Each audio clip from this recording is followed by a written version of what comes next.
Injil Matius pasal 6.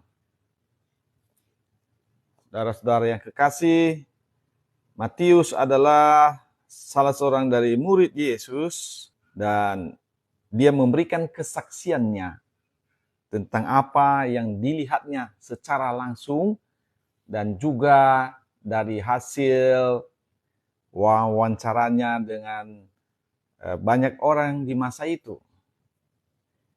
Yesus mengatakan, ingatlah, jangan kamu melakukan kewajiban agamamu di hadapan orang supaya dilihat mereka. Karena jika demikian, kamu tidak beroleh upah dari Bapamu yang di sorga. Jadi Yesus mengajar saudara, ini di atas bukit ini dia duduk di situ dan dia mengajar banyak orang yang sudah datang kepadanya, banyak sekali, dan dia mengajar.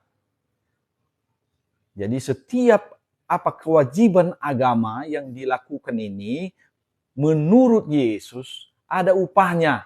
Contohnya kita berdoa, kita menyembah Tuhan, kita melakukan apa yang memang untuk Tuhan, jangan kita lakukan di depan orang. Karena sebenarnya apa yang kita lakukan itu, contohnya kita berdoa, kita menyembah Tuhan itu ada upahnya. Jadi Tuhan Yesus mengatakan, jangan lakukan di depan orang. Seperti untuk show gitu, untuk menunjukkan kepada orang kita ini adalah orang yang rohani, orang yang alim. Itu yang dikatakan Tuhan Yesus di sini. Jangan kamu melakukan kewajiban agamamu di hadapan orang. Bukan untuk supaya dilihat orang. Kalau kita berpuasa, kita tunjukkan sama orang kita berpuasa. Jadi Tuhan Yesus mengatakan jangan. Jangan lakukan di depan orang. Jangan tunjukkan kepada orang kalau engkau berpuasa. Yesus mengatakan itu supaya kita mendapatkan upah yang dari sorga, yang dari Tuhan. Bukan dapat upah seperti pujian orang. Oh, dia ini orang alim, orang yang taat.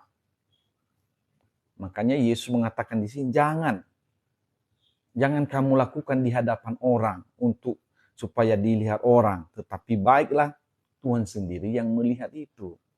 Supaya kamu dapat upah. Jadi setiap apa yang kita lakukan sebenarnya, melayani Tuhan, menghormati Tuhan, berpuasa, menyembah Tuhan, jangan kita lakukan untuk show gitu. Untuk sebuah pertunjukan. Ayat kedua, jadi apabila engkau memberi sedekah, jangan engkau mencanangkan hal itu seperti yang dilakukan orang munafik di rumah-rumah ibadat dan di lorong-lorong supaya mereka dipuji orang. Aku berkata kepadamu, sesungguhnya mereka sudah mendapat upahnya. Jadi kalau kita memberi sedekah, jangan kita tunjukkan. Memang sekarang ini memang banyak juga dari teman-teman itu disiarkan sudah memberi ke sini, sudah memberi ke sini. Sebenarnya itu sudah dilarang oleh Tuhan Yesus. Jika engkau memberi sedekah, jangan engkau mencanangkan hal itu. Seperti orang munafik. Jadi menurut Tuhan Yesus, kalau kita melakukan kewajiban agama itu di depan orang untuk pertunjukan, kan di sana kita dipuji, oh baik kali mereka memberikan sedekah. Kata Tuhan Yesus, kita sudah mendapat upah. Artinya, ya kita tidak dapat apa-apa dari Tuhan kalau seperti itu. Kita tunjukkan sama orang. Ayat ketiga, tetapi jika engkau memberi sedekah, janganlah diketahui tangan kirimu apa yang diperbuat tangan kananmu. Jadi jangan kita menyiarkannya lah. Jangan sampai orang tahu. Tangan kiri aja jangan tahu, kalau diberi tangan kanan jangan dilihat tangan kiri. Artinya jangan disiarkan, biar kami sudah memberi ke sini, sudah kami memberi di sini, supaya dilihat orang. Jadi Tuhan Yesus sudah melarang itu, saudara. Ayat 4, hendaklah sedekahmu itu diberikan dengan tersembunyi. Jangan dibuat sebagai pertunjukan kalau kita memberikan sedekah. Maka Bapamu yang melihat yang tersembunyi akan membalasnya kepadamu. Jadi kalau kita memberi sedekah kepada orang dengan sembunyi-sembunyi, itulah yang mendapat upah. Jadi kalau kita membuat sebagai pertunjukan supaya dilihat orang, Tuhan Yesus mengatakan bahwa kita tidak akan mendapat upah. Mana yang lebih baik, saudara? Kita dipuji orang atau kita diberi upah oleh Tuhan Yesus, oleh Bapa di sorga? Itu pilihan saudara, tergantung motivasi kita memberikan sedekah itu apa, supaya dipuji orang atau supaya Tuhan memperhitungkan itu bagi kita sebagai upah. Ayat 5, dan apabila kamu berdoa, janganlah berdoa seperti orang munafik. Mereka suka mengucapkan doanya dengan berdiri dalam rumah-rumah ibadat dan pada tikungan-tikungan jalan raya, supaya mereka dilihat orang. Aku berkata kepadamu, sesungguhnya mereka sudah mendapat upahnya. Jadi kalau berdoa itu, saudara, nggak perlu orang lain tahu.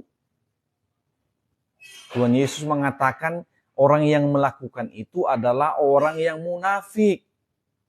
Ditunjukkan sama orang, mengucapkan doanya supaya dilihat orang. Dia di rumah-rumah ibadat. Juga di tikungan-tikungan jalan raya. Jadi mungkin orang-orang Yahudi di masa itu mungkin melakukan ini. Jadi Tuhan Yesus menegur orang, menyampaikan kepada orang-orang yang mengikut dia pada saat itu, jangan seperti mereka. Kalau kamu mau mengikut aku, jangan menunjukkan kepada orang lain bahwa kau berdoa. Jangan di tikungan-tikungan jalan raya.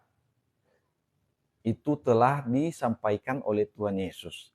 Ayat 6, tetapi jika engkau berdoa, masuklah ke dalam kamarmu, tutuplah pintu, dan berdoalah kepada Bapamu yang ada di tempat tersembunyi.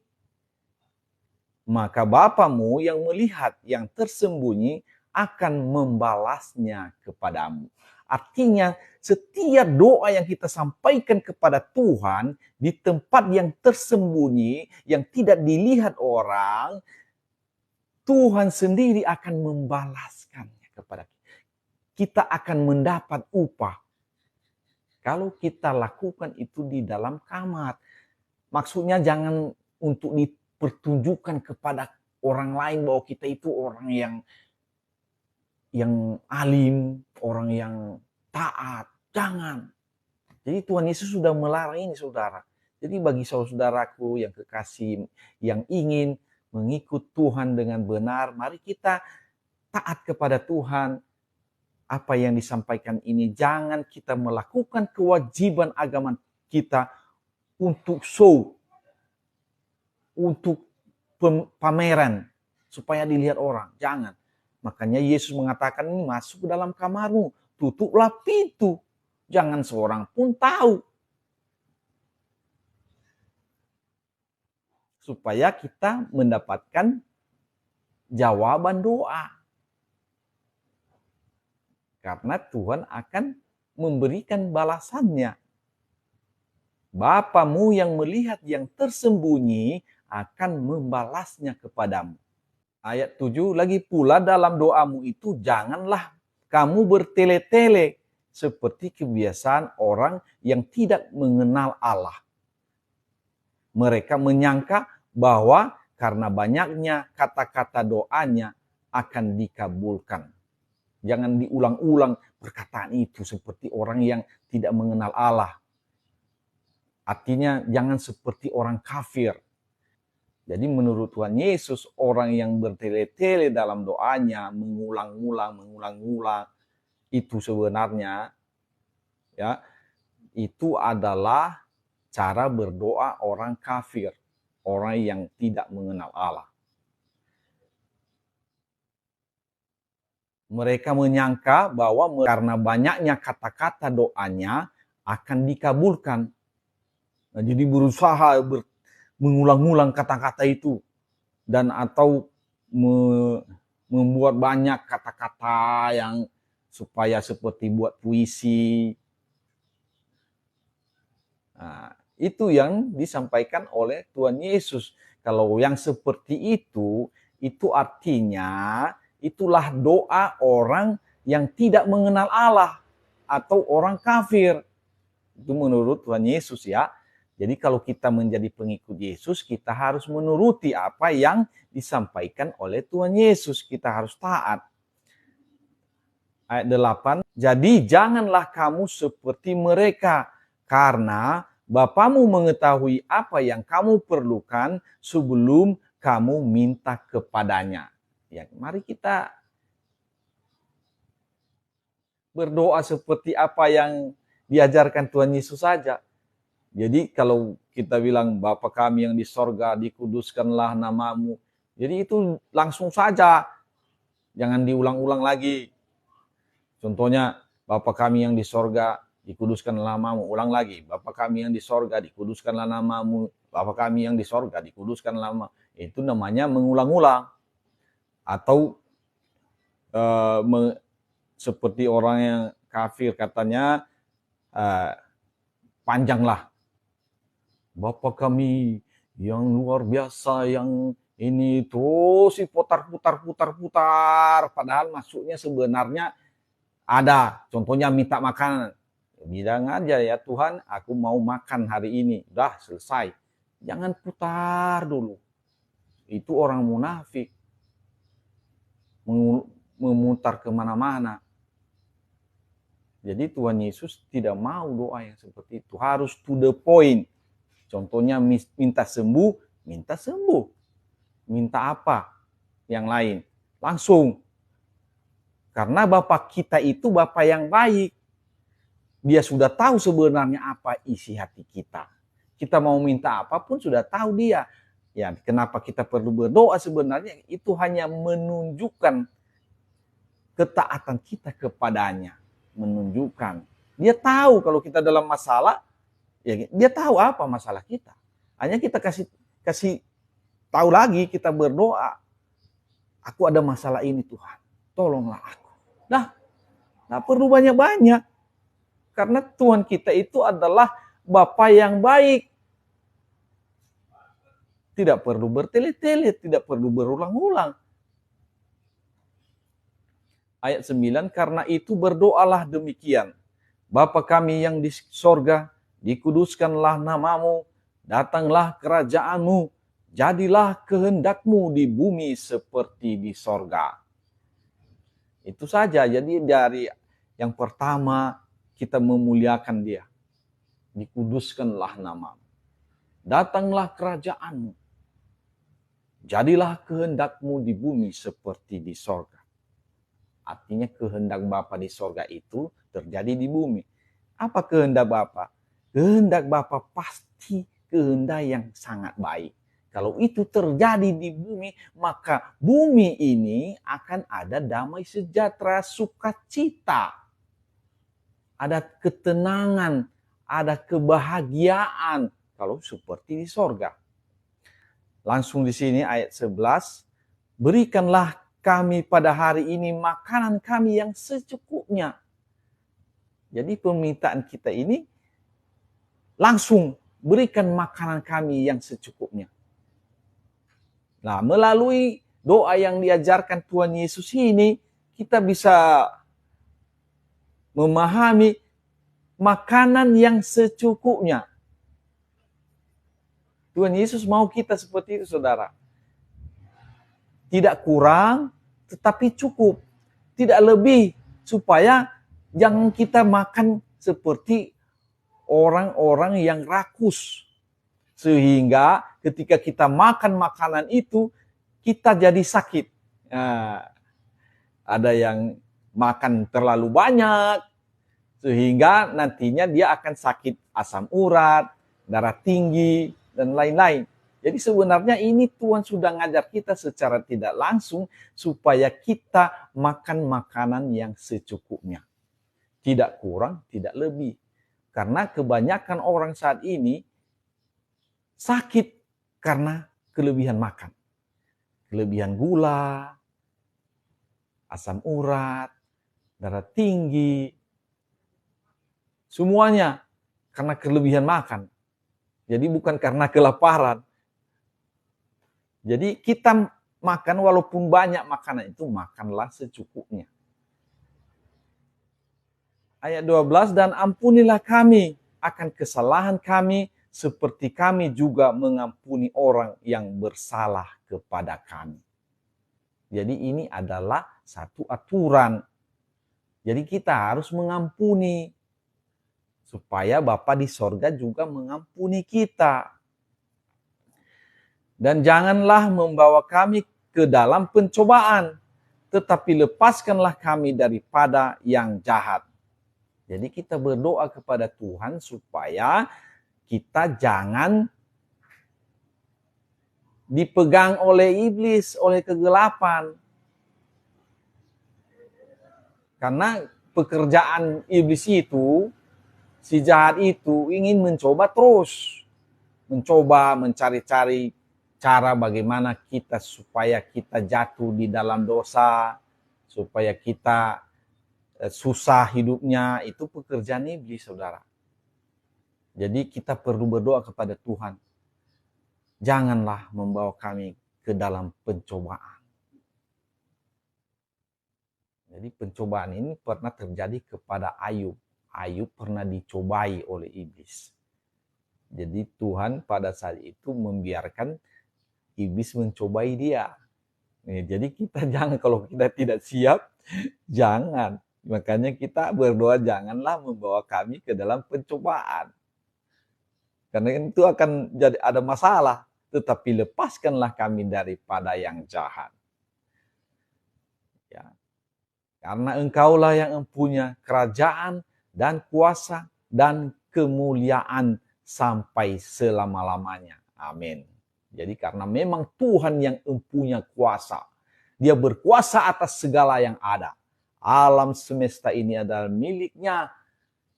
Dan dia dapat melakukan apa saja sesuai dengan kehendaknya. Ayat 14. Karena jikalau kamu mengampuni kesalahan orang, Bapamu yang di sorga akan mengampuni kamu juga.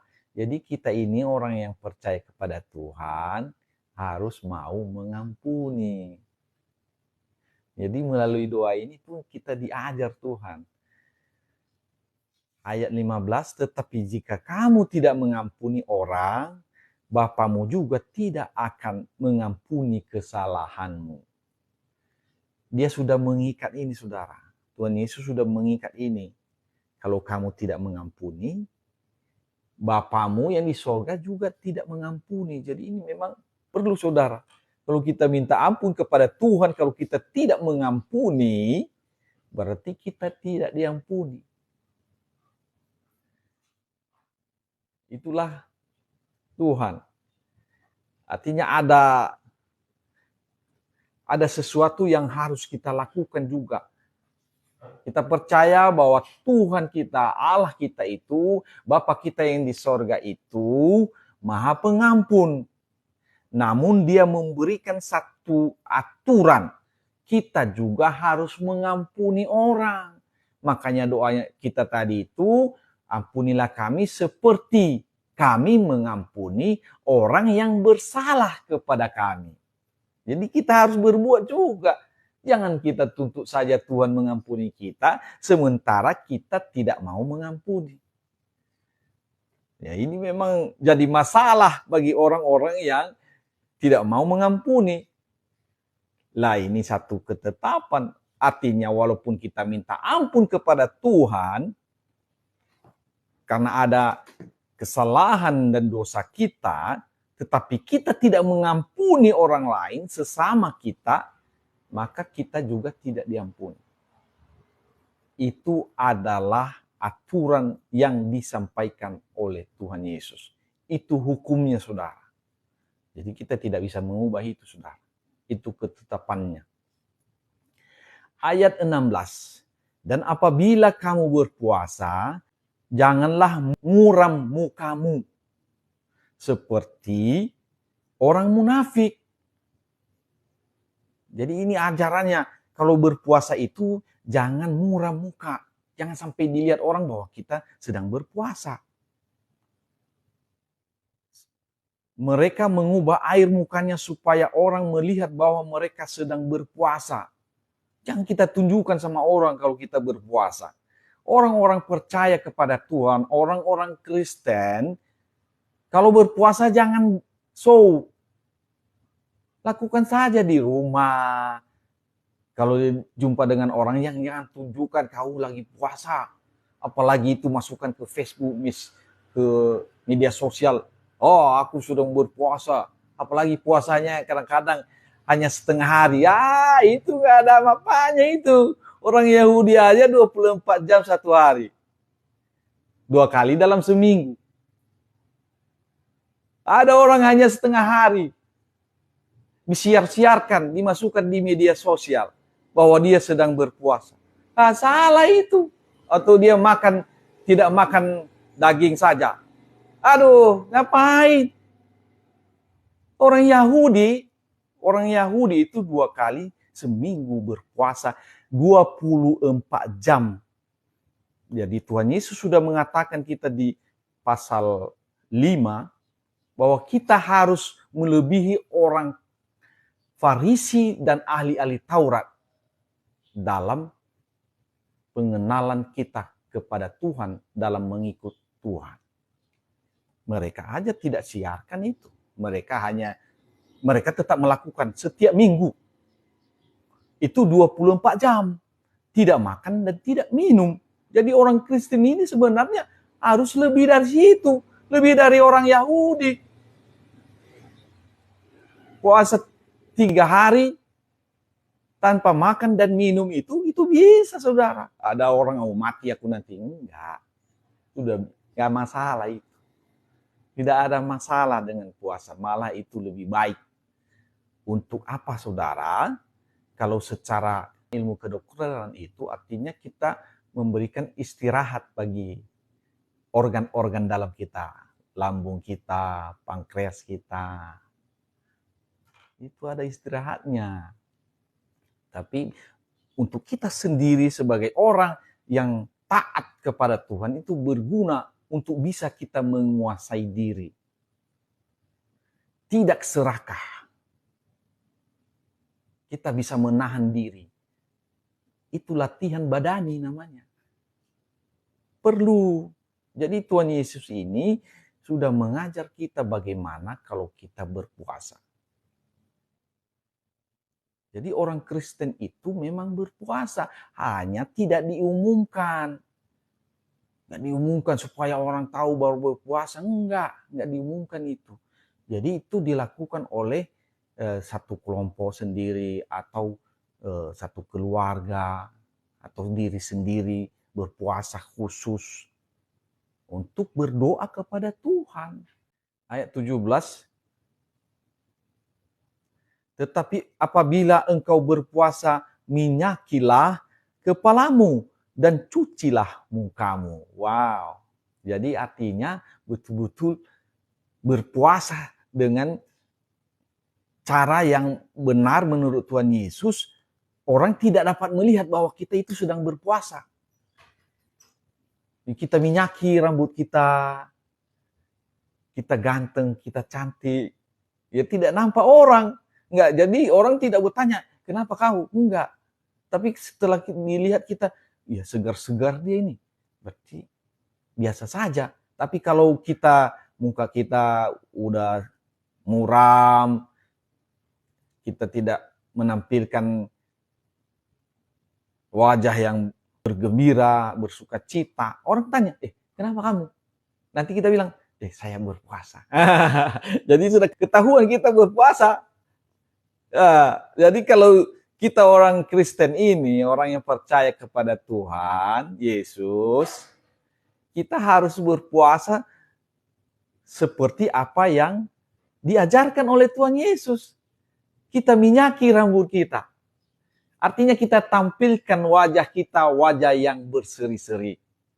Walaupun kita berpuasa, jangan kita macam orang apa. Kita sengaja abut-abutan.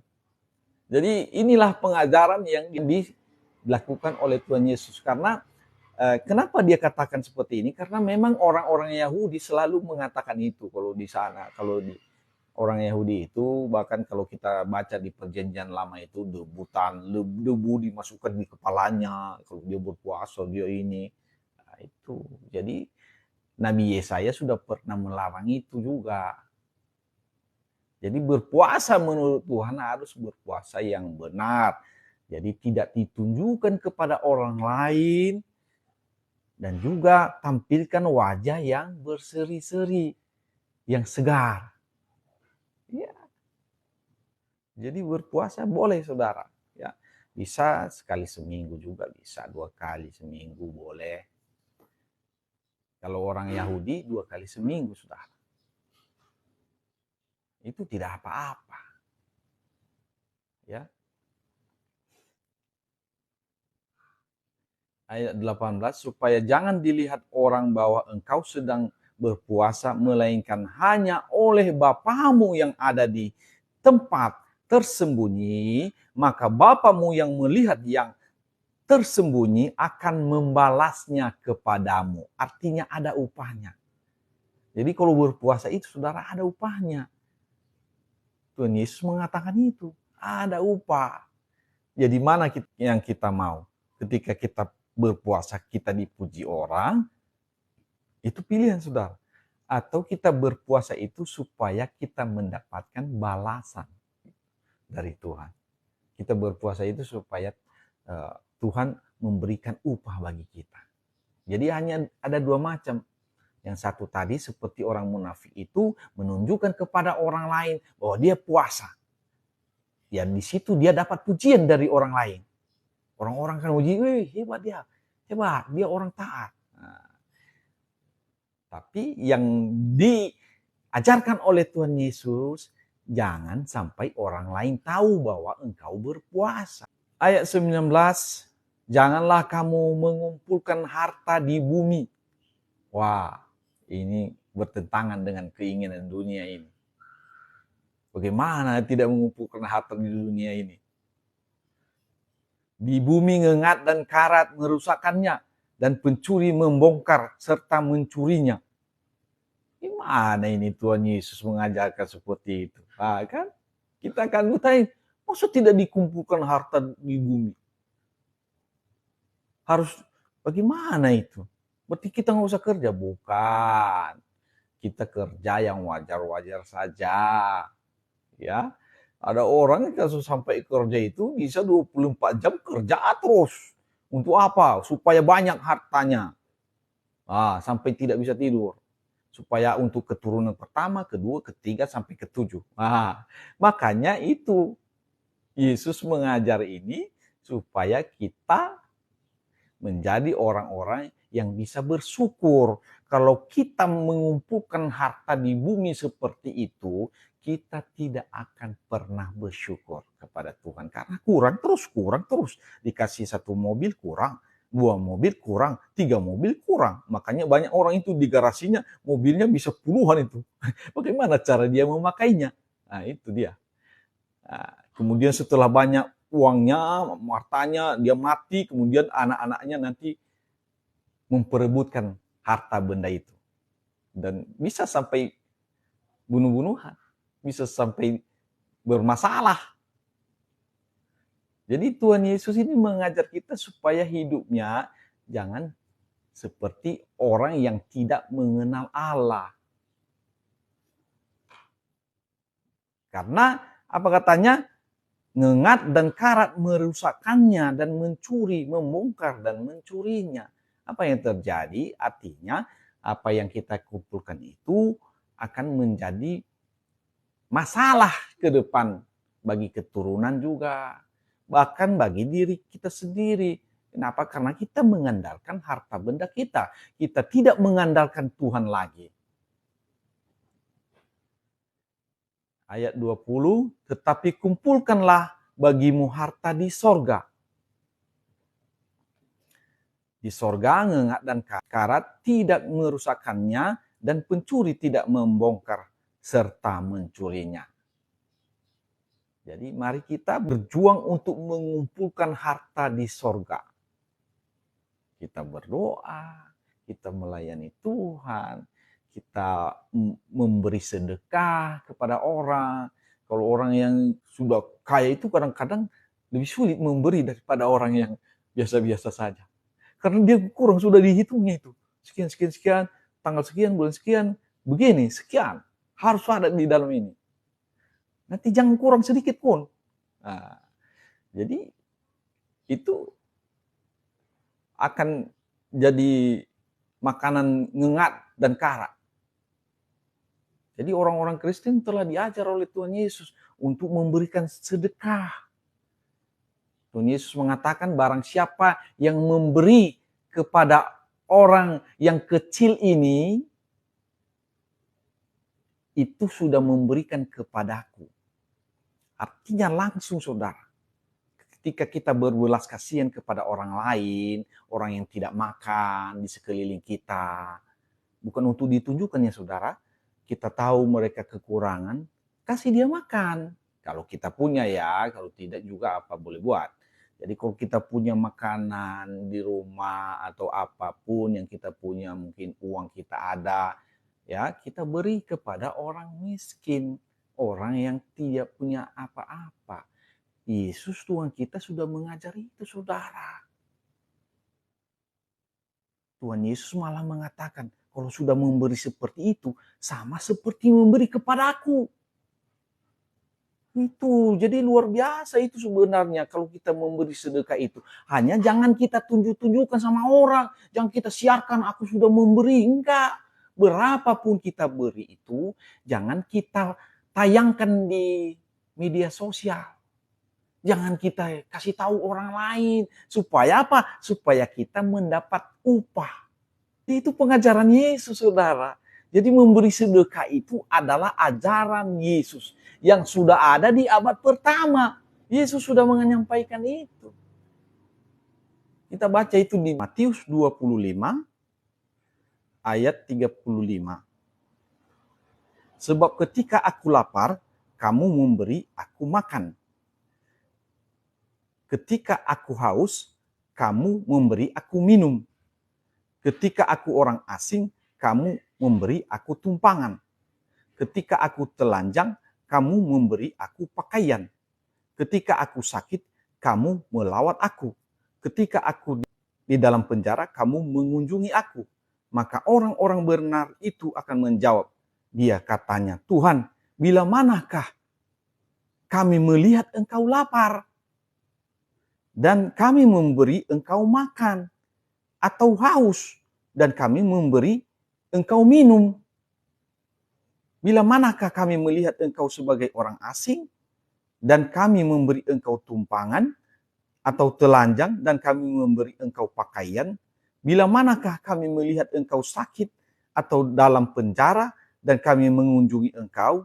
Dan raja itu akan menjawab mereka, Aku berkata kepadamu, sesungguhnya segala sesuatu yang kamu lakukan untuk salah seorang saudaraku yang paling hina ini, kamu telah melakukannya untuk aku. Luar biasa, saudara. Jadi Tuhan Yesus ini ajarannya luar biasa. Kalau kita memberi kepada orang miskin, orang yang ada dalam kesusahan, Tuhan Yesus mengatakan, sama dengan engkau sudah memberi sama aku itu. Wah, jadi ajarannya ini luar biasa, saudara.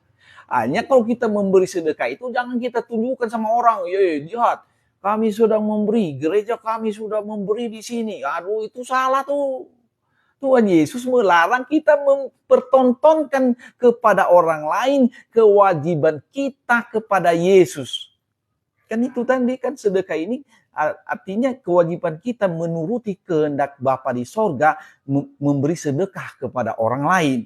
Tapi jangan kita tunjukkan supaya orang lain jangan melihatnya dan memuji kita. Tetapi ketika kita sudah melakukan itu, Tuhan akan memberikan balasannya bagi kita. Jadi orang-orang yang percaya kepada Tuhan, marilah memberi. Kalau ada ya, kalau tidak ada apa juga yang diberi. Ya, saudara yang kekasih, ini telah disampaikan oleh Tuhan Yesus supaya kita memberi kepada orang yang berkekurangan. Ya, Tuhan Yesus mengatakan, ketika kita sudah memberikan itu artinya kita sudah melakukannya untuk Yesus. Jadi saudara yang kekasih di dalam Tuhan, tanamkan di dalam hatimu, ketika engkau memberi kepada orang yang berkekurangan, itu artinya kamu sudah memberikan kepada Tuhan Yesus yang baik itu. Itu adalah perkataan Tuhan Yesus. Ayat 21, karena di mana hartamu berada, di situ juga hatimu berada. Memang iya betul itu saudara. Tidak seorang pun tidak seperti itu. Karena mana hartanya, disitulah hatinya. Karena dia pikirkan usahanya di sana, usahanya di sini. Ya itu hati kita di situ memang. Memang betul ini. Bukan maksudnya kita tidak boleh berusaha saudara. Tetapi mari kita bagi waktu. Ada orang nggak sempat lagi dia mengucap syukur kepada Tuhan langsung. Atam saja, ya kan? Hari-harinya 24 jam hanya untuk harta bendanya. Memikirkan hartanya di sebelah sana, di sebelah sini. Ya itu dia. Jadi Yesus mengatakan ini. Di mana harta kita berada, di situ hati kita berada. Jadi kalau harta kita ada di sorga hati kita juga berada. Nah, ini memang kenyataan ini saudara. Ayat 22, mata adalah pelita tubuh. Jika matamu baik, teranglah seluruh tubuhmu. Jika matamu jahat, gelaplah seluruh tubuhmu. Jadi, jika terang yang ada padamu gelap, betapa gelapnya kegelapan itu. Ini mata saudara. Mata ini artinya mata ini berguna untuk melihat apa yang terjadi ke depan. Ya, ke depan, masa depan itu mata kita harus terang. Jadi artinya kita harus bisa melihat apa yang terjadi ke depan. Kalau kita melakukan yang tidak sesuai dengan apa yang disampaikan Tuhan ini, di sini di ayat 21 dikatakan karena di mana hartamu berada, di situ juga hatimu berada. Artinya itu mata kita tertuju ke situ, kepada harta benda. Artinya kita ke sana, jadi ke Tuhan nggak ada lagi, ke sorga nggak ada lagi. Makanya dikatakannya jika matamu jahat, gelaplah seluruh tubuhmu. Jadi jika terang yang ada padamu gelap, betapa gelapnya kegelapan itu. Artinya kita tidak akan melihat masa depan kita. Karena masa depan ini pasti kembali kepada Bapa di sorga. Saudara. Jadi di dalam dunia ini kita harus melakukan apa yang benar. Karena masa hidup orang itu tidak lama saudara. Ya, kalau orang contohnya habis hatinya berada di hartanya terus tidak pernah mengingat akan Tuhan, dia malah melakukan keserakahan demi keserakahan milik orang pun diambilnya supaya dia kaya, itu artinya matanya sudah gelap. Dia tidak memikirkan orang lain, milik orang diambil, melakukan penipuan di mana-mana supaya dia mengumpulkan harta. Itu kata Tuhan Yesus itu mata sudah gelap. Jadi tidak pikir gimana orang lain lagi, pokoknya aku bisa dapat, ku habisin semua. Apa gunanya itu? Harta itu tidak akan bisa menolong kita, saudara. Kalau dalam keadaan masalah. Banyak orang di masa COVID, pemilik bank pun tidak bisa membeli nyawa itu. Walaupun hartanya banyak, dia tidak bisa membantu itu. Anaknya bersaksi bahwa harta yang banyak ini tidak ada berguna, tidak akan bisa menyambung nyawa ayahnya. Maka diingatkan oleh Tuhan Yesus, kumpulkanlah harta di sorga. Seperti itu tadi, memberi kepada orang yang kekurangan. Itu harta di sorga itu, saudara. Harta di sorga itu. Jadi kalau orang Kristen sama seperti apa yang diajarkan Tuhan Yesus ini, maka dunia akan lebih baik, saudara.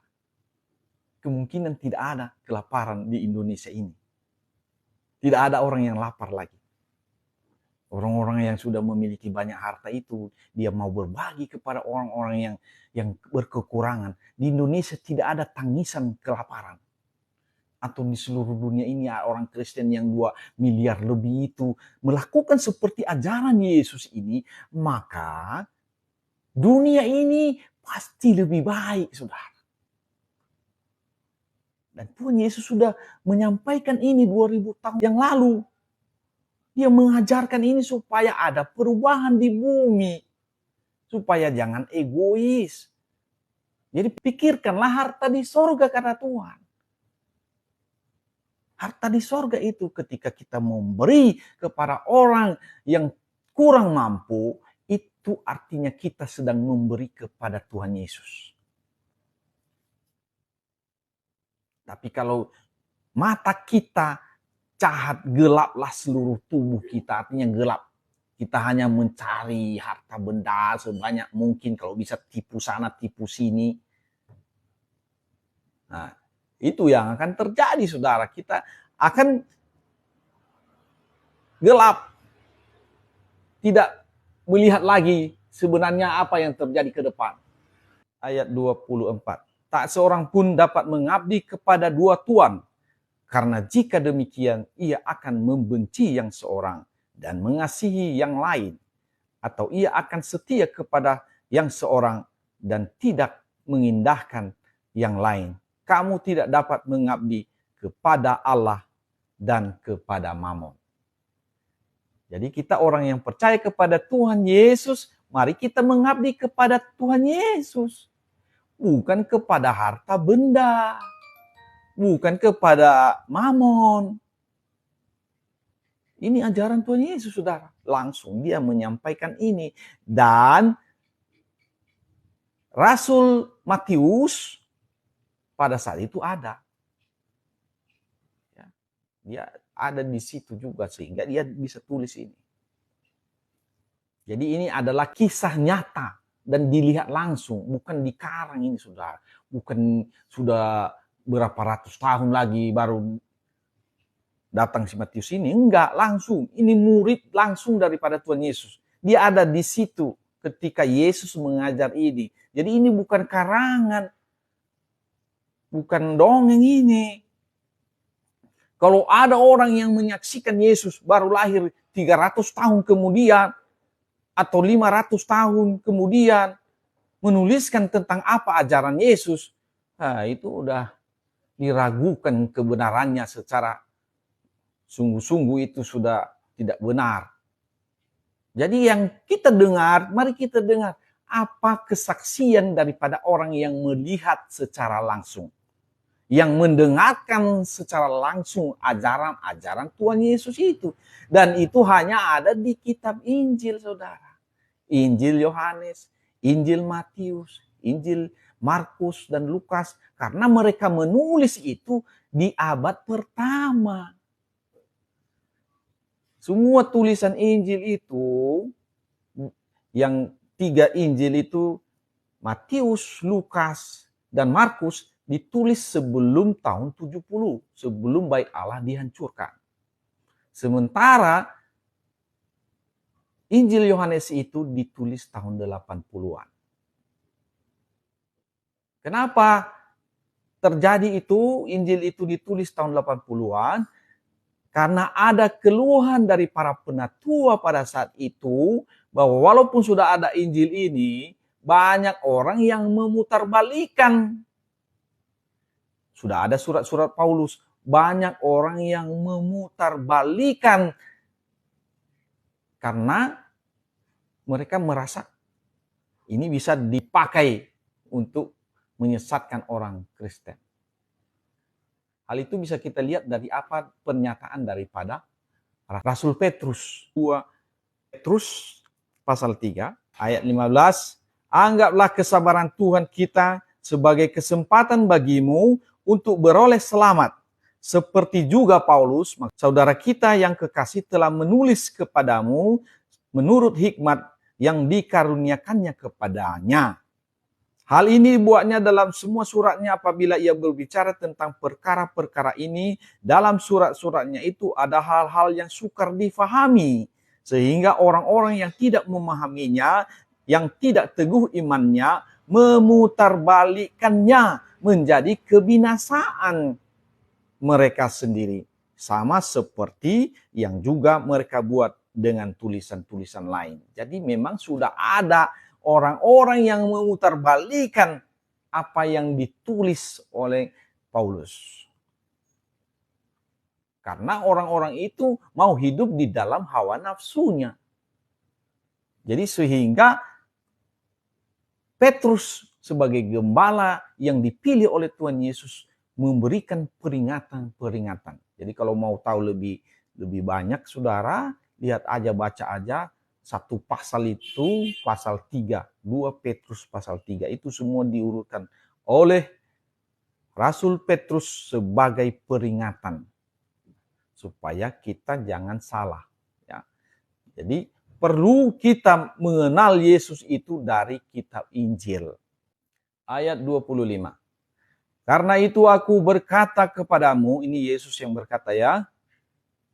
Janganlah khawatir akan hidupmu, akan apa yang hendak kamu makan atau minum. Dan janganlah khawatir pula akan tubuhmu, akan apa yang hendak kamu pakai. Bukankah hidup itu lebih penting daripada makanan dan tubuh itu lebih penting daripada pakaian? Jadi Yesus mengajari ini, saudara, jangan khawatir. Ada yang khawatir, saudara, untuk makanan sendiri. Ada juga yang khawatir untuk masa depan anaknya.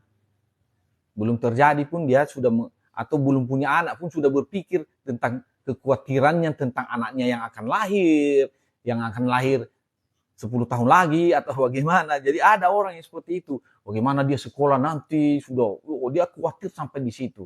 Jadi Yesus Tuhan kita sudah mengajar kita, janganlah khawatir akan hidupmu. Ada yang berlebihan khawatir itu, saudara.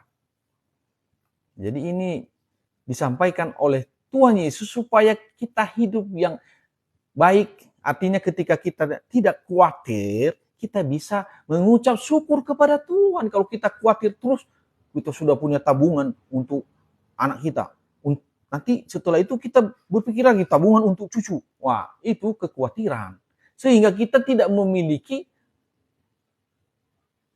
hubungan dengan Allah. Kita lupa. Jadi kita mengumpulkan harta di bumi. Kita berpikir sampai 7 turunan itu harta. Dan kita sudah lihat, saudara, hanya orang yang mengumpulkan harta seperti itu, akhirnya anak-anaknya itu saling berebut. Jadi itu masalah, kan? Jadi Tuhan Yesus mengatakan, janganlah kamu khawatir akan hidupmu. Akan apa yang kamu makan, yang kamu pakai, yang penting kita berserah kepada Tuhan dan kita lakukan pekerjaan seadanya, seolah-olah untuk Tuhan. Kalau kita bekerja, kita lakukan untuk kemuliaan Tuhan. Kita bekerja itu adalah persembahan kita kepada Tuhan, saudara kasih. Mari kita lakukan bekerja, kita berusaha ya dengan sebaik-baiknya. Ya. Karena semua apa yang kita lakukan itu adalah persembahan kita kepada Tuhan. Makanya Roma 12 ayat 1 katakan, persembahkanlah tubuhmu sebagai persembahan yang hidup, yang kudus, dan yang berkenan kepada Allah. Itu adalah ibadahmu yang sejati. Jadi kalau kita bekerja itu berusaha, kita harus melakukannya dengan benar. Karena itu adalah persembahan kita kepada Tuhan. Jadi semua yang kita lakukan dalam hidup ini adalah persembahan kita kepada Tuhan. Jadi kalau kita melakukannya secara tidak benar, contohnya kita bekerja, kita menipu, kita berusaha, kita menipu, berarti persembahan kita itu tidak berkenan kepada Allah. Jadi kalau kita bekerja dengan tulus, ikhlas, dan melakukannya itu kita buat itu sebagai persembahan kita kepada Tuhan, maka Tuhan akan melihat itu persembahan yang baik, maka Tuhan akan memberkati kita dan pekerjaan kita dan memberkati usaha kita. Jadi Tuhan mengatakan seperti itu. Dia mengatakan, bukankah hidup ini lebih penting daripada makanan? Jadi Tuhan Yesus mengajar ini, hidup ini ya, lebih penting daripada makanan. Artinya tidak makan pun yang penting hidup. Karena Yesuslah yang membuat kita hidup.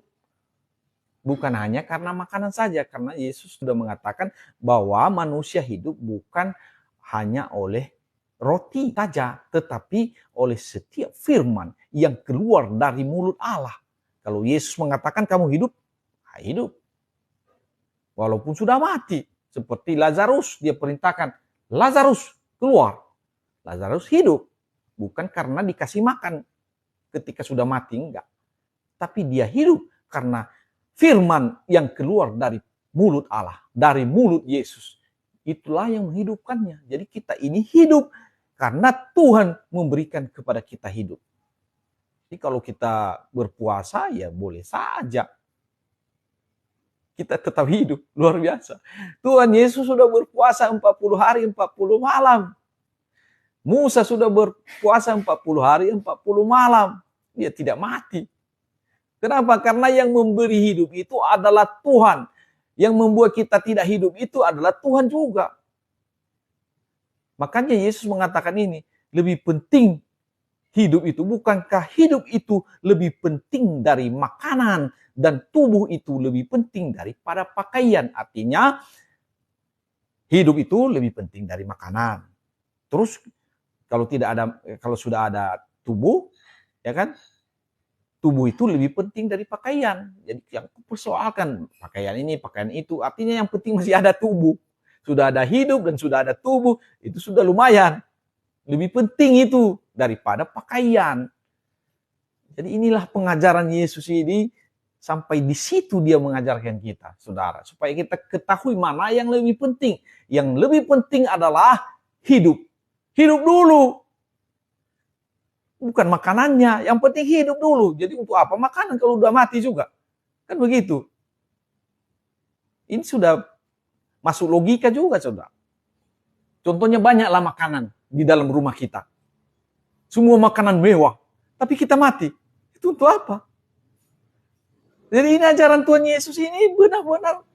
Kalau ada makanan di rumah tapi kita mati atau kita sakit, apa bisa dimakan? Tidak. Nah, jadi Yesus mengatakan, bukankah hidup itu lebih penting daripada makanan? Dan tubuh itu lebih penting daripada pakaian. Contohnya kita ada baju yang bagus, tapi tubuh kita lagi sakit. Mau pakai di mana? Ada pakaian harus yang mewah, yang ini. Ya. Tapi kita sakit. Jadi Yesus mengarahkan pikiran kita itu kepada hidup yang sebenarnya. Jangan gara-gara pakaian kita melakukan yang tidak benar. Nah, itu. Jadi tubuh itu lebih penting. Contohnya adalah seorang gara-gara dia mau pakaian yang bagus sehingga pikirannya kacau, sehingga dia stres. Karena dia melihat orang lain memakai pakaian yang mahal gitu juga. Atau contohnya mobil lah, mobil. Mungkin kalau pakaian sekarang kurang apa ya, tapi mobilnya mewah. tetangganya mewah, wah, karena dilihatnya itu dia tidak bisa tidur, dia sakit. Ketika dia sakit, ya, apakah berharga itu mobil? Contohnya bisa lah, dia berjuang supaya dia sama dengan itu, dia belilah itu sehingga pikirannya kacau. Karena itu sudah utang. Ketika dia seperti itu, dia tidak bisa tidur, dia sakit, dia darah tinggi. Oke, apalagi dia stroke. Ya, untuk apa mobil itu lagi? Kan itu sebenarnya. Jadi ajaran Yesus ini ajaran yang sangat baik, saudara. Ayat 26, pandanglah burung-burung di langit yang tidak menabur dan tidak menuai dan tidak mengumpulkan bekal dalam lumbung, namun diberi makan oleh Bapamu yang di sorga. Jadi Tuhan mengajari kita ini supaya kita melihat itu bagaimanalah burung-burung itu makannya. Nggak ada yang ini pelihara itu. Tapi Tuhan memelihara itu. Jadi kita ini lebih dari burung, saudara. Tuhan memelihara kita. Janganlah khawatir. Bukankah kamu jauh melebihi burung-burung itu? Jadi ketika kita sudah percaya kepada Tuhan Yesus, mari kita percaya dengan sungguh-sungguh apa yang dikatakannya ini ya dan amin. Kita melebihi burung-burung itu. Burung-burung itu nggak ada yang rawat dia, nggak ada yang ini. Kita lihat dia terbang sana sini. Dipelihara oleh Bapa di sorga. Siapakah di antara kamu yang karena kekhawatirannya dapat menambah sehasta saja dari jalan hidupnya? Jadi kalau kita contohnya karena khawatir kita, apakah kita bisa menambah jalan hidup kita ini sehasta saja? Sehasta segini ya. Kira-kira 45 cm. Contohnya kalau kita sudah udah habis nafas, sudah mau mati, ya kan? Apakah kita bisa tambah sejengkal saja, sehasta saja, sehasta gini, taruhlah 1 meter, lebih lama, berapa jam? Nggak bisa, saudara. Jadi jangan karena kita khawatir semua, kita khawatir sekali dengan hidup ini. Jadi Yesus ini mau memberikan kepada kita satu pemahaman supaya kita tetap tenang, tetap bersuka cita, tetap bersyukur kepada Tuhan. Jadi kalau kita khawatir terus, kita tidak akan pernah bersyukur kepada Tuhan. Kita mengatakan bahwa Tuhan itu jahat jadinya. Tetapi kalau kita memiliki hati yang tenang, tidak khawatir, kita merasa sudah ada cukup, kita akan mengucap syukur kepada Tuhan. Jangan kalau ada orang lain beli mobil mewah di samping kita merasa kurang. Kalau itu terjadi bahaya itu. Orang lain ada lewat di depan rumah kita memiliki itu adalah mengasihi dunia. Rasul Yohanes mengatakan itu mengasihi dunia. Dikatakannya barang siapa mengasihi dunia, maka kasih akan Allah tidak ada di dalamnya. Itu kasih akan dunia itu, saudara. Di 1 Yohanes 2 ayat 15. Janganlah kamu mengasihi dunia dan apa yang ada di dalamnya. Jikalau orang mengasihi dunia, maka kasih akan Bapa tidak ada di dalam orang itu. Ya, kalau ada lewat ini yang bagus-bagus di depan kita, banyak orang itu ya dia tidak peduli apa yang akan terjadi di kemudian. Yang penting dia dapat juga seperti orang lain punya. Nah itu kasih akan dunia itu sudah. Ya. Jadi ini sudah diperingatkan, dikasih tahu oleh Rasul Yohanes, jangan. Apa itu mengasihi dunia? Ayat 16-nya, 1 Yohanes 2 ayat 16. Sebab semua yang ada di dalam dunia itu, yaitu keinginan daging. Nah, kalau ada orang beristri 2, 3, kita melihat itu, ya dia bisa seperti aku juga. Itu masalah. Nah, jadi orang Kristen nggak boleh banyak istri. Hanya 1 istri dan tidak boleh bercerai. Itu dia. Tidak boleh bercerai. Kita sudah belajar kemarin tentang itu. Tidak boleh bercerai karena kita sudah satu daging. Apapun yang terjadi. Yang satu daging itu tidak bisa diceraikan oleh manusia. Itu kata Tuhan Yesus. Sebab semua yang ada di dalam dunia itu yaitu keinginan daging dan keinginan mata. Nah, ada keinginan mata. Lihat dia, ini.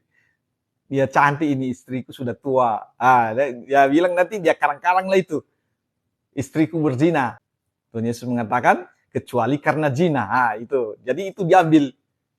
Padahal dia yang ingin berzina. Jadi dibilangnya istrinya yang berzina. Nah, maka dia ada kesempatan untuk memiliki yang cantik itu. Yang muda, yang ini. Itu ya. Jadi Yesus sudah mengajarkan ini kepada kita. Jadi rasul-rasulnya juga meneruskan pengajaran itu kepada kita saat ini. Sebab semua yang ada di dalam dunia, yaitu keinginan daging dan keinginan mata, serta keangkuhan hidup. Bukan berasal dari Bapa, melainkan dari dunia. Jadi orang-orang yang melakukan ini, saudara, mengasihi dunia dengan keinginan dagingnya, keinginan matanya, dan keangkuhan hidup. Memang kadang-kadang juga kita ini sebagai manusia, ya orang bisa show gitu, mempertunjukkan harta bendanya, kita harus juga seperti itu. Itu datang dari dunia, saudara. Bukan dari Bapa di surga. Bapa mengatakan, kita harusnya jangan mengasihi dunia dan apa yang ada di dalamnya. Yang ada di dalamnya itu yaitu keinginan daging, keinginan mata, dan keangkuhan hidup. Jadi orang Kristen itu nggak boleh angkuh. Ya kalau kita lihat itu ya dimanapun di gereja saja banyak orang angkuh, mempertunjukkan dirinya atau di manalah. Orang-orang Kristen ini sebenarnya sudah diajar oleh Tuhan Yesus, hanya tidak mau taat. Mari kita taat, saudara. Kita memberi sedekah, itu kalau kita juga berpuasa, kalau berpuasa juga bukan untuk dipertontonkan. Tuhan Yesus sudah mengajar ini. Mari kita belajar dari Tuhan Yesus dan melakukannya. Itu yang penting. Tidak hanya perlu mendengar tapi tidak melakukan. Nggak ada gunanya. Jadi kita mendengarnya dan kita lakukan. Sehingga kita hidupnya semakin disempurnakan dari hari ke hari. Disucikan, dikuduskan oleh firman yang sudah kita dengar. Bagaimana itu terjadi? Ketika kita mendengar firman Tuhan dan kita lakukan firman Tuhan itu, maka kita menjadi bersih. Sama seperti murid-murid Tuhan Yesus. Ketika Yesus mengatakan, kamu telah bersih dari firman yang telah engkau dengarkan, yang sudah kusampaikan kepadamu. Itu Yohanes 15 ayat 3. Ayat 28, Matius 6 tadi, ayat 28. Dan mengapa kamu khawatir akan pakaian? Perhatikanlah bunga bakung di ladang yang tumbuh tanpa bekerja dan tanpa memintal. Namun aku berkata kepadamu, Salomo dalam segala kemegahannya pun tidak berpakaian seindah salah satu dari bunga itu. Artinya pemberian Tuhan kepada kita sebenarnya, saudara, lebih berharga daripada pakaian. Daripada apapun, dari mobil-mobil itu, dari apapun, lebih berharga pemberian Tuhan kepada kita. Apa itu? Damai sejahtera, sukacita oleh Roh Kudus. Kalau kita merasa damai dalam hidup saudara, kita bersukacita senantiasa di dalam Tuhan, itu lebih baik. Daripada kita memiliki harta duniawi ini, tetapi kita khawatir, jangan-jangan. Nah, kita hidup di dalam ketakutan terus. Itu lebih berharga lah. Contohnya dia punya semuanya, tetapi di dalam rumah dia pun sudah susah. Merasa hidupnya itu terancam terus. Tapi kalau kita memiliki apa yang Tuhan berikan kepada kita, yaitu air hidup, Yesus mengatakan itu akan kuberikan kepadamu air hidup. Mata air yang senantiasa mengalir, memancar keluar sampai kepada hidup yang kekal. Artinya tidak ada batasnya. Kalau yang lain ada batasnya, saudara. Kalau kita punya harta benda atau mobil atau apa, ya sebentar lagi tua itu. Tetapi apa yang diberikan Tuhan Yesus ini kepada kita adalah hidup yang berbahagia, bersukacita, memiliki damai sejahtera sampai kepada hidup yang kekal. Itulah yang akan diberikan Tuhan kepada kita. Jadi jika demikian Allah mendandani rumput di ladang yang hari ini ada dan besok dibuang ke dalam api, nah itu dia. Tidakkah ia akan terlebih lagi mendandani kamu, hai orang-orang yang kurang percaya? Sebab itu janganlah kamu khawatir dan berkata, apakah yang akan kami makan? Apakah yang akan kami minum? Apakah yang akan kami pakai?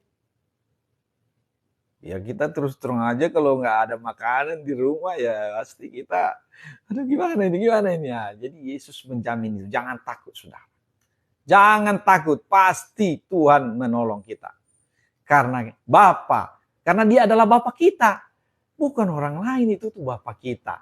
Bapa yang kekal dan dia setia sampai selama-lamanya. Dia hadir dimanapun kita berada. Dia ada di tempat kita. Ketika kita lapar dia tahu. Hanya dekatkan diri kepada dia. Pasti ada jalan keluar. Tidak ada satupun yang mustahil bagi Tuhan. Saudara yang kekasih.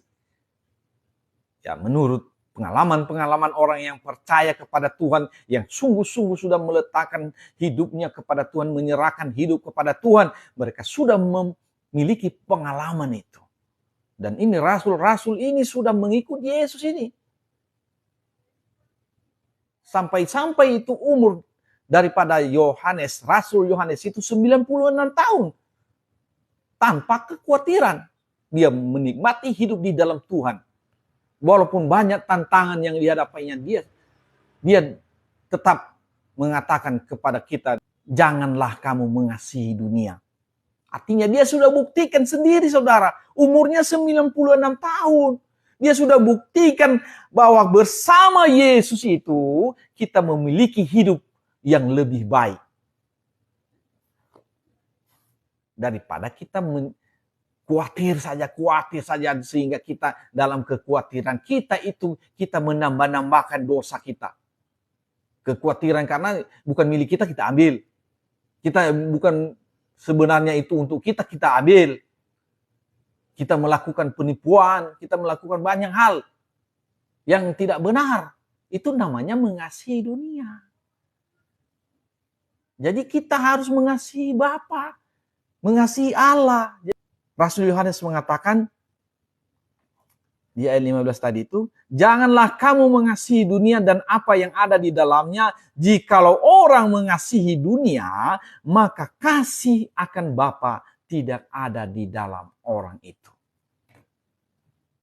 Ini adalah surat penggembalaan yang disampaikan oleh Rasul Yohanes. Supaya anak-anak Tuhan itu lebih mengasihi Bapa di sorga daripada dunia ini. Daripada apa yang ditawarkan oleh dunia itu, yaitu keinginan daging, keinginan mata, dan keangkuhan hidup. Ayat 31. Sebab itu janganlah khawatir dan berkata, apakah yang akan kami makan? Apakah yang akan kami minum? Apakah yang akan kami pakai? Semua itu dicari bangsa-bangsa yang tidak mengenal Allah. Ya, dalam bahasa Inggrisnya itu Gentiles. Gentiles itu dalam bahasa Indonesia kafir. Jadi orang-orang yang melakukan ini sebenarnya menurut Tuhan Yesus, semua itu dicari oleh orang-orang kafir. Akan tetapi Bapamu yang di sorga tahu bahwa kamu memerlukan semuanya itu. Kenapa saudara? Karena Allah kita itu Allah yang maha tahu. Allah yang maha hadir. Allah yang maha besar. Dia hadir dimanapun. Karena dia pemilik segala sesuatu. Bagaimana dia mengatur galaksi bintang-bintang itu kalau dia tidak bisa hadir di mana saja.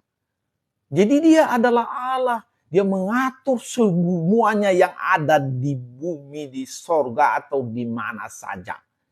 Di seluruh jagat raya ini, dialah yang berkuasa. Dia mengetahui itu semua. Dia mengetahui kita juga, dia mengenal kita dan dia tahu di mana kita berada, apa yang sedang kita lakukan, apa yang ada di dalam hati kita, dia tahu. Itulah namanya Allah yang maha besar, yang maha tahu. Jadi Yesus Tuhan kita hadir dimanapun. Yesus Tuhan kita tahu itu. Ketika murid-muridnya itu kelaparan itu, mereka pergi melaut, dia tahu. Ya, kita sudah baca itu di Yohanes 21 pasal 21. Dia tahu murid-muridnya itu tidak ada makanan lagi. Makanya dia datang kepada mereka, memberikan mereka makanan. Yesus itu begitu, saudara. Jadi Yesus itu hadir. Saat ini juga dia ada di tengah-tengah kita. Di sini, di tempat saudara juga yang mendengar, Yesus Tuhan kita ada di situ. Dia mengasihi saudara. Dia mengasihi kita, saudara. Ayat 33. Tetapi carilah dahulu kerajaan Allah dan kebenarannya, maka semuanya itu akan ditambahkan kepadamu. Jadi dari pengajarannya ini dia mengatakan carilah dahulu kerajaan Allah dan kebenarannya. Apa itu kerajaan Allah? Tempat Allah bertakhta. Di mana Allah ada. Dan Tuhan Yesus ini sudah mengajarkan kepada seorang Farisi, dia mengatakan, kalau kamu mau melihat kerajaan Allah, kamu harus dilahirkan kembali. Ya, Yohanes 3 ayat 3 dikatakan, Yesus mengatakan kepada Nikodemus itu, aku berkata kepadamu, sesungguhnya jika seorang tidak dilahirkan kembali, ia tidak dapat melihat kerajaan Allah. Jadi inilah yang dicari-cari oleh Nikodemus pada saat itu. Jadi Yesus mengatakan, carilah dahulu kerajaan Allah. Kerajaan Allah itu hanya bisa didapatkan ketika kita sudah dilahirkan kembali.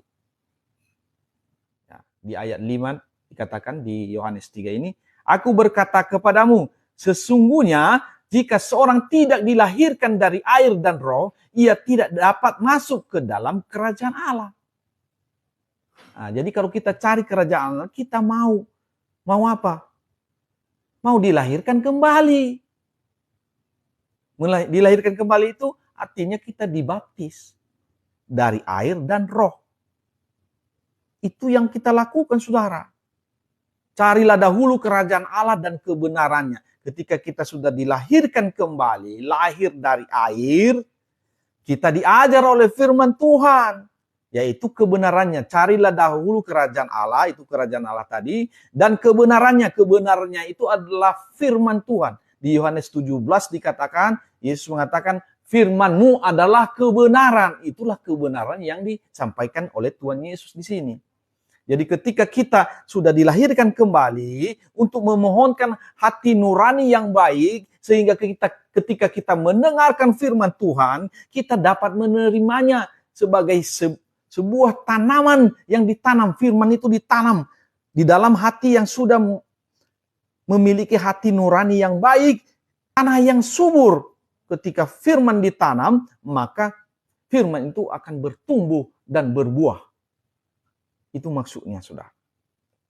Jadi Tuhan Yesus sudah mengajar kita ini, saudara, cari dahulu kerajaan Allah dan kebenarannya, maka semuanya itu akan ditambahkan kepadamu. Artinya apa yang kamu khawatirkan itu akan ditambahkan kepadamu.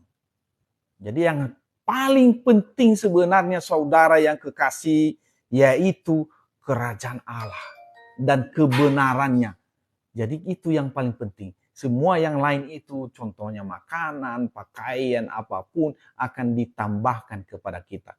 Dan jangan bilang nanti, ya aku ini sudah di dalam Tuhan begini, sudah begini. Aku belum ada mobil sampai saat ini. Ya itu, saudara, jangan kita sampai begitu. Ya, jangan tidak bersyukur gara-gara tidak punya mobil. Bersyukurlah, karena itu lebih berharga damai sejahtera dari Tuhan, sukacita yang dari surga. Kemungkinan kita tidak dikasih mobil, mungkin ada hal-hal yang mau diajarkan Tuhan kepada kita, tapi mungkin sekarang tidak, tapi mungkin nanti. Nah, seperti itu. Jadi artinya kita harus berserah penuh kepada Tuhan dan kita tunggu janji-janjinya ini. Kalau contoh kita paksakan diri kita, kita punya mobil, kita punya utang, kita punya segalanya, kita akan kacau, saudara. Ya, jangan kita memaksakan diri. Segala sesuatu diatur oleh Tuhan dalam hidup kita. Mari kita berserah kepadanya dengan sungguh-sungguh dan kita ikuti saja apa tuntunannya dalam hidup kita. Karena kebahagiaan itu bukan karena banyak harta benda, enggak juga. Walaupun ada, malah itu bisa menjadi kesusahan bagi kita. Kita akan khawatir di mana parkirnya, bagaimana kalau ditangkap di jalan, bagaimana kalau ini. Jadi kita jadi khawatir. Bagaimana membayarnya, bagaimana ini. Nah, ini. Jadi Tuhan mengajarkan kepada kita supaya kita jangan khawatir. Ayat 34, sebab itu janganlah kamu khawatir akan hari besok. Karena hari besok mempunyai kesusahannya sendiri. Kesusahan sehari cukuplah untuk sehari. Artinya, jangan yang dipikirkan 1 tahun kemudian, besok kita makan apa, kita ini. Jadi gara-gara kekhawatiran kita itu, kita tidak bersyukur kepada Tuhan. Karena kita kurang mungkin berapa rupiah lagi, sehingga kita tidak bisa bersedekah kepada orang lain. Nah ini, karena contohnya kita sudah punya uang lah, banyak lah. Tapi kurang, karena kita mau bangun lagi, bangun semuanya, sehingga harta kita banyak kali. Jadi kita tidak ingat lagi perintah Tuhan Yesus untuk memberi sedekah. Pernah saya lihat itu, orang menyumbang sesuatu lebih banyak orang biasa yang kita lihat tidak punya banyak uang, bisa lebih besar daripada orang yang kaya. Jadi ini sebenarnya adalah kekhawatiran akan hidup dan tidak mau memberi. Nah, jadi kita kalau ada kita punya, mari kita beri. Kalau tidak ada memang tidak diwajibkan untuk kita untuk memberi. Jadi berilah apa yang menurut kerelaan kita masing-masing. Jadi ini yang disampaikan Tuhan Yesus ini, janganlah kekhawatiranmu itu menghalangi engkau untuk tidak melihat kerajaan Allah. Makanya dikatakan mata tadi, mata. Kalau matamu gelap, maka gelaplah seluruh tubuhmu. Itulah yang disampaikan oleh Tuhan Yesus, ketika mata kita gelap, maka gelaplah pandangan kita itu. Karena mata kita hanya tertuju kepada mamon saja. Ayat 22 tadi kita sudah baca, mata adalah pelita tubuh. Jika matamu baik, teranglah seluruh tubuhmu. Jika matamu jahat, gelaplah seluruh tubuhmu. Jadi jika terang yang ada padamu gelap, betapa gelapnya kegelapan itu. Jadi beginilah pelajaran atau pengajaran yang telah diberikan oleh Tuhan Yesus supaya kita mengasihi Bapa di sorga lebih daripada mengasihi dunia. Ya, artinya kita mengutamakan Tuhan di dalam hidup kita.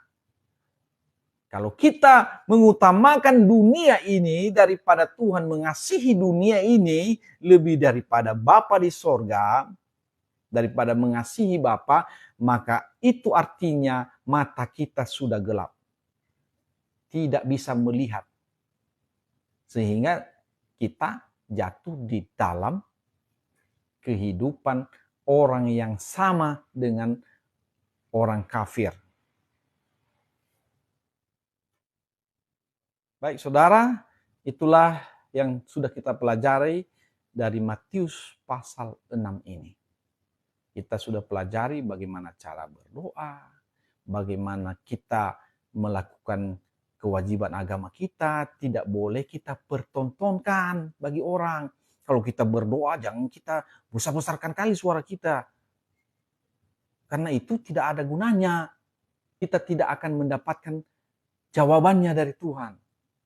Kita berdoa saja di kamar. Sampaikan itu kepada Tuhan. Di tempat yang tersembunyi, Tuhan akan membalasnya. Jadi itu penting. Jadi pelajaran-pelajaran ini harus dilakukan orang Kristen dalam hidupnya. Jangan mempertontonkan kewajiban agama. Ketika kita memberi sedekah, jangan siarkan ke TV, siarkan ke apa, jangan. Itu tidak ada upahnya. Yesus sudah melarang itu, saudara. Kalau kita berpuasa juga, jangan tujukan kepada orang. Gak perlu disiarkan itu. Lakukan saja di rumah sendiri. Terus tunjukkan muka yang berseri-seri ketika berpuasa. Jadi ini semua sudah diajar oleh Tuhan kepada kita. Dan kita diajar untuk memberi sedekah. Karena ketika kita sudah memberi sedekah kepada orang, itu artinya sudah memberi kepada Yesus langsung. Dan kalau itu dilakukan oleh semua orang Kristen yang ada di dunia ini, ada 2 miliar lebih orang Kristen di dunia ini. Kalau itu telah dilakukan, maka dunia ini akan menjadi dunia yang sangat indah. Jadi artinya itu dia. Jadi kita kasihi orang lain. Tapi sebenarnya ketika kita kasih orang lain, kita memberi itu ya sebenarnya itu berguna untuk kita sebenarnya. Kalau kita memberi. Artinya kita sudah memberi kepada orang itu sebenarnya sama kita itu. Ya ada mengatakan di sini kasihilah sesama manusia seperti dirimu sendiri. Itu bagus. Memang itu perintah Tuhan. Kasihilah sesamamu manusia seperti dirimu sendiri. Apa maksudnya? Seperti dirimu sendiri itu artinya kita juga mengasihi diri kita, saudara. Jadi kasih kepada orang lain itu sama seperti kita mengasihi diri kita. Bukan terbalik, saudara. Kita lebih mengasihi dia, tetapi diri kita sendiri kita tidak kasihi. Kita lebih mengasihi tetangga kita daripada keluarga kita. Salah itu. Yang benarnya seperti. Sebagaimana kita mengasihi diri kita, begitu jugalah kita mengasihi orang lain. Jadi harus sama. Jangan kita lebih mengasihi orang lain daripada diri kita. Jadi Yesus mengajarkan itu, kasihilah sesamamu manusia sama seperti dirimu sendiri. Ya, ketika orang kita kasih contohnya, dia tidak punya makanan, kita punya makanan. Kita kasihlah makanannya kepada kita. Kalau kita tidak mempunyai makanan, apa yang mau kita kasih? Kan begitu. Kalau kita tidak punya makanan, apa yang mau kita kasih? Jadi apa yang kita kasih kepada diri kita, itulah kita kasih kepada orang lain. Ya, kalau contohnya orang lain meminta lebih, kita tidak punya, nggak bisa kita lakukan. Jangan sampai berutang juga karena seperti itu. Contohnya kamu tidak punya apa-apa. Ya, ada orang datang kepadamu meminta uangmu, nggak ada uangmu. Aku mau beli kereta, tolonglah 2 juta uangmu. Kita tidak punya uang karena kita mengatakan kita melakukan apa yang dikatakan Tuhan Yesus, kasihilah sesama manusia, kita pinjam dari orang lain. Nah, itu salah, saudara. Kita hanya memberi apa yang kita bisa. Jangan memberi apa yang tidak bisa kita lakukan. Karena itu nanti akan menjadi dosa ke depan. Bertambah dosa kita. Nah, kita akan mengingat itu, dia sudah ambil uangku 2 juta. Kita sudah punya utang. Di sana kita berdosa, di sini kita berdosa. Jadi jangan itu menciptakan dosa, saudara yang kekasih. Ciptakan apa yang baik, apa yang benar. Kasihilah sesamamu manusia seperti dirimu sendiri. Artinya jangan sempat kita juga berbuat dosa ketika kita mengasihi orang lain. Contohnya orang mau memukul kita. Kan kita kasihi diri kita. Ya kita jangan sampai dipukul lah. Artinya kita tidak memukul dia juga. Apalagi kalau dia minta nyawa kita. Janganlah. Jangan kita kasih diri kita. Contohnya kita biarkan dia mengambil nyawa kita. Dia tikam kita. Jangan kita kasihlah. Karena kita mengasihi dia juga. Artinya kalau seperti itu, seperti sama, ya, kasihilah sesama manusia sama seperti dirimu sendiri. Dia perlakukan kepada kita, dia binasakan hidup kita. Berarti kita lakukan sama dia juga, binasakan dia. Artinya itu berbahaya kan? Itu nggak benar, nggak bagus. Jadi harus pas, imbang dia. Kita mengasihi orang lain sama seperti diri kita, tidak lebih. Ya, nanti kita pikir, oh karena kita baik, kita ini, biarpun apa dimintanya kita kasih. Padahal kita tidak punya, atau nyawa kita diambilnya. Kita kasih sama dia, jangan. Janganlah. Ya, saudara yang kekasih, itulah kasih yang diajarkan Tuhan Yesus itu, kasih seperti dirimu sendiri. Jangan nanti banyak kali ambil lagi di Alkitab kasih yang seperti Tuhan Yesus mengatakan, Tuhan Yesus adalah gembala yang baik, memberikan nyawanya bagi domba-dombanya. Itu ada misinya itu, saudara. Memang dengan misi itulah dia itu lakukan. Dan sebelumnya ketika dia pun ditangkap, mau dilempari dia dengan batu, dia tidak memberikan itu. Dia tidak mau. Dia menghilang dari tengah-tengah orang itu yang ingin melempari dia. Karena misinya belum selesai. Jadi itu memang teladan kita, saudara. Kalau ada orang yang melempar dia pada saat itu, menangkap dia, dia menghilang dari tengah-tengah mereka. Dan memang itu penting, saudara. Kita harus menghindari itu juga. Jangan sempat kita diapain lah. Karena kita mengasihi orang, kita biarkan saja kita orang. Jangan. Karena iblis sering memakai firman Tuhan untuk mencobai kita sebagai anak-anak Tuhan. Tuhan Yesus aja dicobai oleh iblis itu pakai ayat-ayat firman Tuhan juga. Jadi Tuhan Yesus tetap menolak apa usul daripada iblis. Dia menolak itu. 3 kali dia dicobai itu dengan perkataan yang diambil dari firman Tuhan, dari Alkitab. Mereka mencobai anak-anak Tuhan itu. Iblis itu mencobai Tuhan Yesus itu 3 kali dengan memakai ayat. Jadi sebagai anak-anak Tuhan, mari kita belajar dari Yesus bagaimana menghadapi iblis dan konco-konconya. Sengaja mengambil ayat-ayat Alkitab untuk mengapain kita. Oh, nggak ada kasih nih. Kenapa dia tidak ada kasih? Ketika aku mengambil ininya, dia marah. Dia melawan juga. Kan dibilang jangan melawan. Ya janganlah. Kita harus tahu itu. Yesus saja ketika bait Allah itu dijadikan untuk tempat berjualan, apa dilakukannya? Dia hamburkan uang-uang orang itu dan kemudian diputar balikannya meja, saudara. Jangan salah. Kalau sudah bait Allah ini diganggu, kita ini adalah bait Allah, kita harus menjaganya supaya jangan dikotori orang. Jadi Yesus begitu. Dia tahu mana yang perlu. Ketika dia ditangkap, dilempari dia, belum saatnya dia mau menyerahkan hidupnya untuk disalibkan, dia menolak itu. Jadi iblis memang sering memakai ayat-ayat firman Tuhan untuk menggodai anak-anak Tuhan. Jadi mari kita melakukan sesuai dengan apa yang dilakukan Tuhan Yesus. Ketika dia mau dilempari, dia hilang. Dan memang itu baru bisa kita dapat kalau Tuhan sudah menganugerahkan kepada kita. Ya, artinya kita lahir dari roh. Ketika kita sudah menjadi lahir dari roh, maka kita akan memiliki itu juga. Tuhan Yesus sudah mengajar itu. Dia mengatakan seperti itu.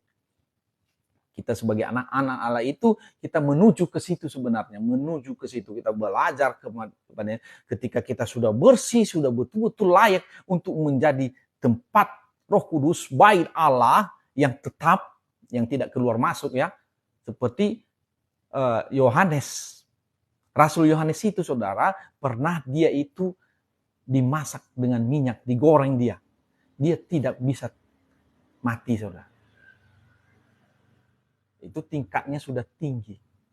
Dia dimasak, makanya dia akhirnya dibuang saja ke Pulau Patmos. Karena dia sudah tingkat tinggi, dibunuh, diapain pun dia tidak bisa. Nah, jadi ada tingkatannya, jadi nggak sama kita, saudara. Kalau kita sudah sampai di sana, bisa kita menghilang seperti Tuhan Yesus itu. Jadi artinya kita harus berhikmat, minta hikmat dari Tuhan. Dengan itu kita melihat bagaimana cara-cara Tuhan menghadapi orang-orang yang menggoda itu. Yang mencobai kita itu. Kita harus belajar dari Tuhan. Jadi kasihilah sesamamu manusia sama seperti dirimu sendiri. Jadi saudara yang kekasih, di ayat 34 ini katakan, janganlah kamu khawatir akan hari besok. Karena hari besok mempunyai kesusahannya sendiri. Kesusahan sehari cukuplah untuk sehari. Jadi yang hari ini kita lalui bersama Yesus, itulah yang kita lakukan. Jangan pikir besok, belum tahu besok sudah. Apakah masih ada nyawa kita di dalam tubuh kita ini atau tidak. Jangan pikirkan hari ini saja. Hari ini adalah milik kita. Mari kita bersuka cita di hadapan Tuhan, mengucap syukur kepada Tuhan, memuliakan Tuhan. Mari bergembira. Nah, makanya dikatakan jangan khawatir supaya kita bisa bergembira. Kalau kita khawatir terus, kita tidak akan bersuka cita dan bertambah-tambahlah penyakit itu. Kalau kita ini susah, makin susah. Tapi kalau kita memiliki pengharapan kepada Tuhan bahwa kita itu adalah anak-anak Allah yang dipelihara oleh Tuhan, maka kita bersuka cita. Jangan kepikir besok bagaimana? Besok belum tentu, saudara. Kita tidak tahu, entah malam ini kita sudah mati. Makanya artinya menikmati dulu apa yang ada. Waktu yang ada itu, mari kita bersuka cita. Hari ini kita dikasih nyawa oleh Tuhan, diberikan kepada kita. Mari kita bersuka cita. Makanya nyanyian kita itu bersuka. Bersukacitalah kamu di dalam Tuhanmu. Bersukacitalah kamu di dalam Tuhanmu. Sukacita di dalam Tuhanmu. Artinya hari ini diberikan hidup oleh Tuhan kepada kita. Mari kita berbuat baik. Melakukan apa yang sesuai dengan kehendak Allah. Kita bersuka cita. Sehingga orang-orang yang di sekeliling kita juga bersuka cita. Orang yang ada di dalam rumah kita juga bersuka cita. Mengucap syukur kepada Tuhan. Terima kasih Tuhan, hari ini yang telah Engkau berikan kepada kami. Jangan pikir besok, saudara. Aduh, sudah habis beras ini. Aduh, gimana besok ini? Hari ini dulu, nikmati saja dulu hari ini. Tuhan ada, saudara. Jangan ragu. Ya, memang begitulah. Orang yang beriman itu seperti itu. Makanya dikatakan di firman Tuhan, orang benar hanya hidup oleh iman. Jadi kita harus seperti itu. Kita harus praktekkan yang kita lihatlah. Saya sudah seperti itu, sudah. Ya, artinya ya hari ini kita suka cita. Memang kita itu tidak tahu apa yang akan terjadi besok. Besok itu mana tahu kita masih ada nafas. Jadi kalau kita khawatir sekarang untuk besok, itu salah. Itu maksudnya Tuhan Yesus menyampaikan ini. Salah, kenapa? Karena belum tentu besok masih ada nafas. Untuk apalah kita khawatir besok.